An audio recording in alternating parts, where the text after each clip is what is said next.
Good morning, students. Welcome to your computer class.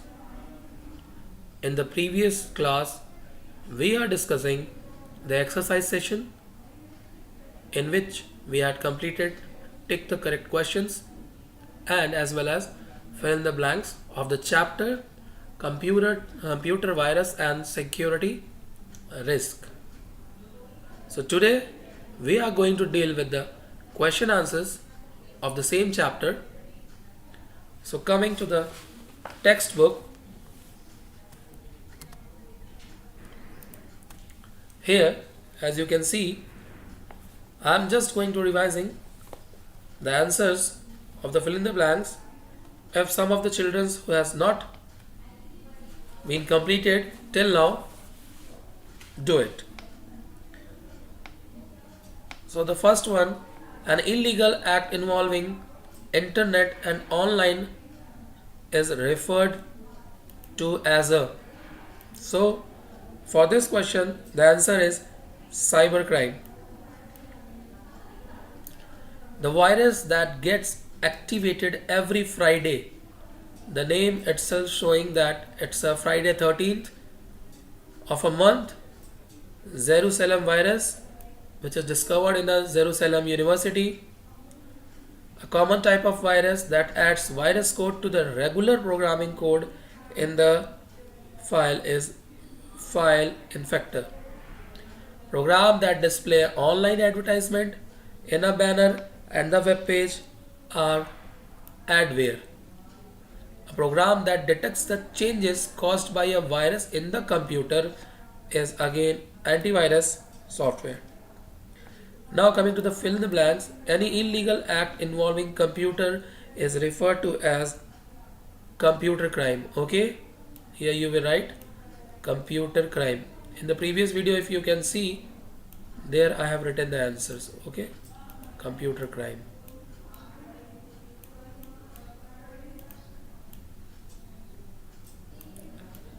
So I am just revising the answers. Okay, B part. Dash is referred to someone who gains access to a computer program or system without their permission. So, hacker. Hacker are the person who access to computer programs or system. Virus are programmed intentionally by a programmer known as virus author. Okay, virus author is the person who intentionally programmed a virus and sent to a computer. E. Dash virus comes as a friendly program. Trojan horse is the correct answer. It is a friendly program virus. And last question is, dash is known as the what? Specific pattern of virus code. Virus signature, or you can say virus definition. Both are the correct answers, which has a specific pattern of code. Okay, this one.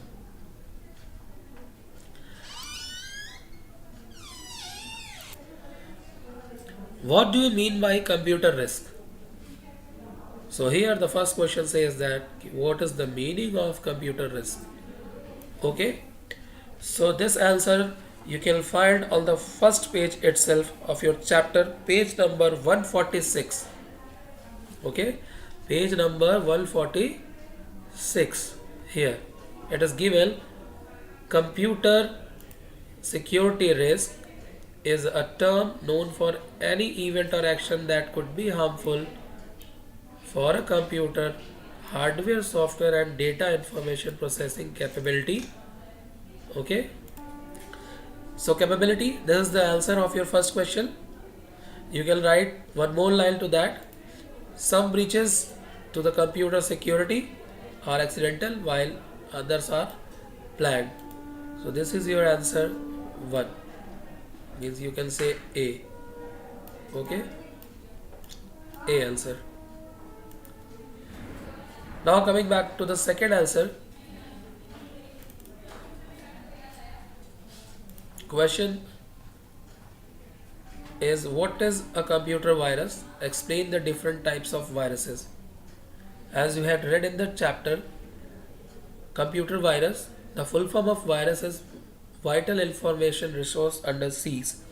You can get this on page number 46, again on the same page, page number 146.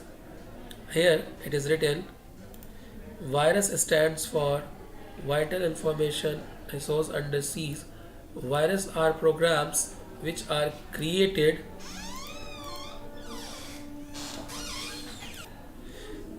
deliberately to damage critical information and data. Okay, so virus are programs which are created deliberately to damage the critical information and data. Okay, a virus can badly affect your computer also. So this is the answer number 2, first part. Second part answer you will get on the next page, 147. You can see over there.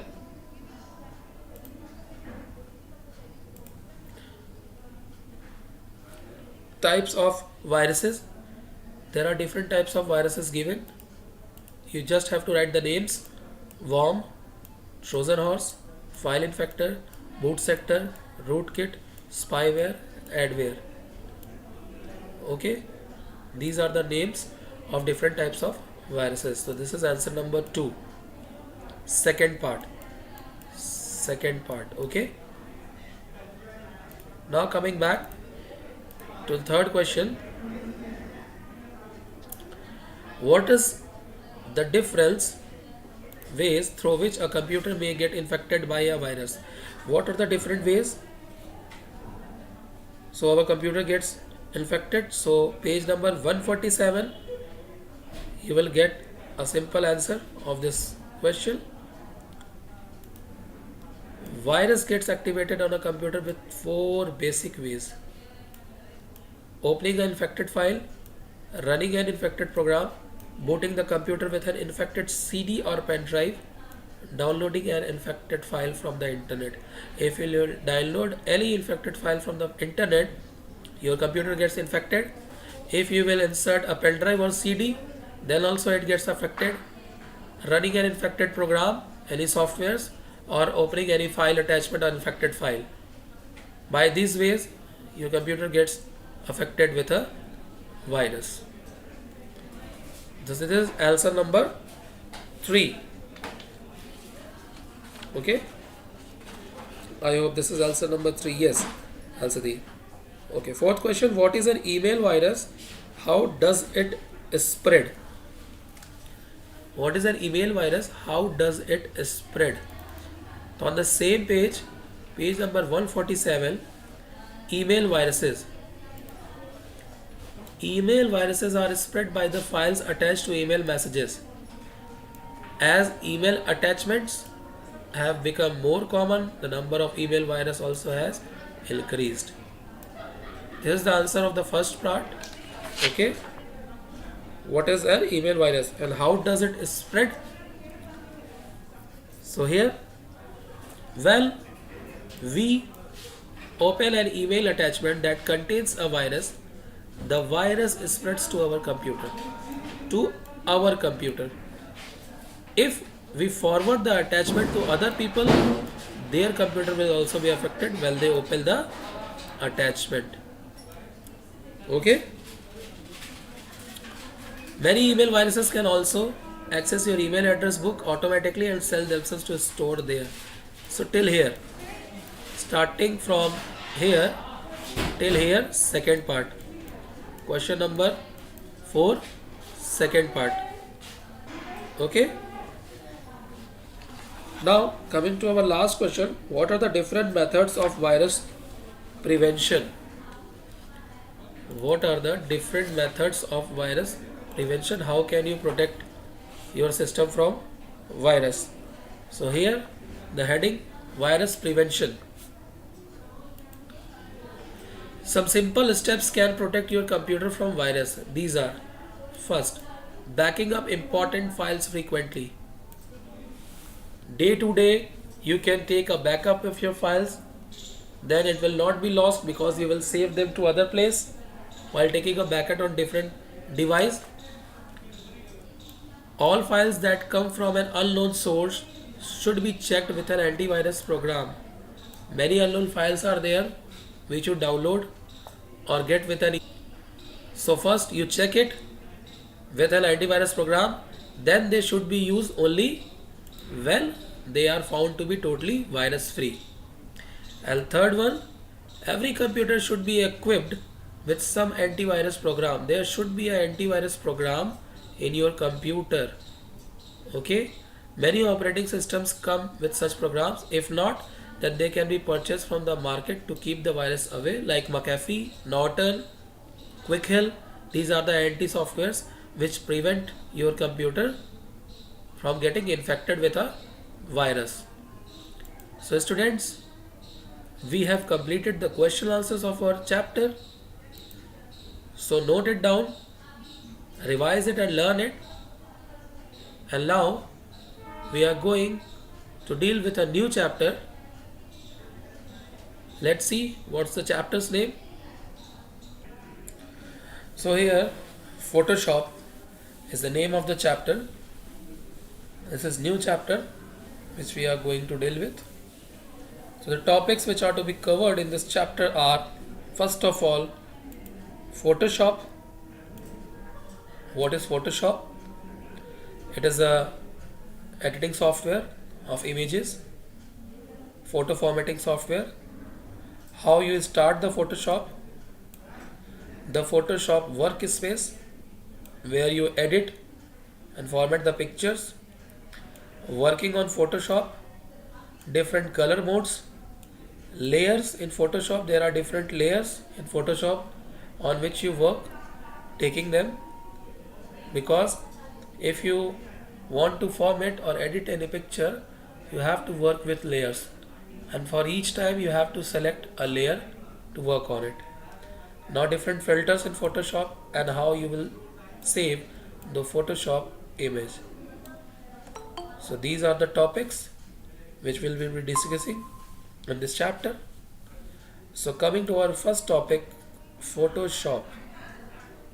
Okay, Adobe Photoshop, or simply Photoshop, is a graphic editor software developed and published by Adobe Systems. So Adobe Systems have developed this Photoshop, a graphic editor software. So as you can also call them Adobe Photoshop. It allows you to create, modify, combine and optimize the digital images. You can then save the images or print or share them via email, publish online, or view on a handheld device such as an iPod or smartphone also. I hope it is clear to you all. You can use Photoshop paintbrush, airbrush and pencil tools to apply the colors or patterns to your images after selecting its pixels. So after selecting the pixels, you can use different brushes like paintbrush, airbrush or pencil to apply colors or patterns to your image. You can also fill your selections with solid semi-transparent colors. You can brighten or darken and change the hue, means the shade, Yes, sir. of colors in parts of your image. Okay. So now next, color in parts of your image with Photoshop's dodge, burn and similar tools. Photoshop's effect let you easily add drop shadows, 3D shadings and other styles to your images. After you edit your work, you can use your images in many ways. Photoshop lets you to print your images. It gives you the facility to print your images what you have edited and save them in formats suitable for use on a web and prepare them for use in page layout program. Means you can save it in a different formats also, which will be helpful for you to use in a web or some other place. Clear all of you? So this is a small introduction about Photoshop. Now the next topic is Photoshop tools. Or let's see. Photoshop tools let you move, color, stylize and add text to the elements of your image. Means this allows you to color also, to move also. You can move from one place to another. Then you can give some styles and add text to the elements of your image. Clear? Understanding pixels. So what are pixels? Digital images in Photoshop are made up of tiny solid color squares called pixels. Okay, so the digital images in Photoshop are made up of tiny solid square pixels. Like if you see this type of solid squares make the image, and these dots are called what? Pixels. With the help of these dots only, what? A picture or image is drawn. So pixels are the small tiny solid color squares. Selecting pixel. To edit a specific pixel in your image, you first have to select them by selection tools. So different selection tools are there. So with the help of them you can select your image. Painting image. You can apply color to the pixels. Okay, means to the image. After selecting them, paintbrush or airbrush. Okay, so with the paintbrush or airbrush you can color your image. Adjusting color. You can brighten, darken and change the hue in shade of a color in parts of your image. Whatever parts you want to darken or brighten, or just put a shade on that, with the help of adjusting color, Photoshop does burn and similar tools are there. Okay, or adjusting color contrast. Applying effects. You can easily add drop shadows, frame border, 3D shading, etc. to your images also. Applying filters. Photoshop filters can make your image look like an impressionist painting, sharpen or blur your image and distort your image in various ways. So easily with the use of Photoshop you can change your images, make it darker, sharper, blur. These all things you can do with the help of Photoshop. Now adding text. If you want to type something on your picture, on your image, so the Photoshop type tools makes it easy to apply titles and the labels to your image. So these are about Photoshop tools which are going to use in this chapter. Now finding images for your work. Of course, we have to do some work also. We have to edit our image, give them a shadow. You can get images from a variety of sources to work with Photoshop. You can create your image by opening a blank canvas in the image window. Then you can apply color and patterns with the Photoshop painting tools. So while using the Photoshop painting tools, you can use different color and patterns and apply them on your image. So that means you can create your own image by opening a blank canvas in the image window where you just put your image and do the modification. You can use a scanner to scan photos and art into your computer. Means you can scan also some photos and images into your computer. You can use clip art collections. Okay, if you want to wide variety of image content to work with, so this is an option given over here. You can transfer digital images onto your computer using digital cameras. Very easy. If you have any pictures in your mobile phones, digital cameras, you can transfer it to the Photoshop. There are many websites that feature images which are in the public domain and are available for non-commercial use. Means the images which are not for commercial use, you can download them and change them, give them a new effect while using Photoshop. So this chapter is very entertaining and creative, impressive. So you will feel good to work on this. So concentrate on this, then only you will be able to do modifications in the picture. Starting Photoshop. You can start Photoshop on your computer and begin creating and editing digital images.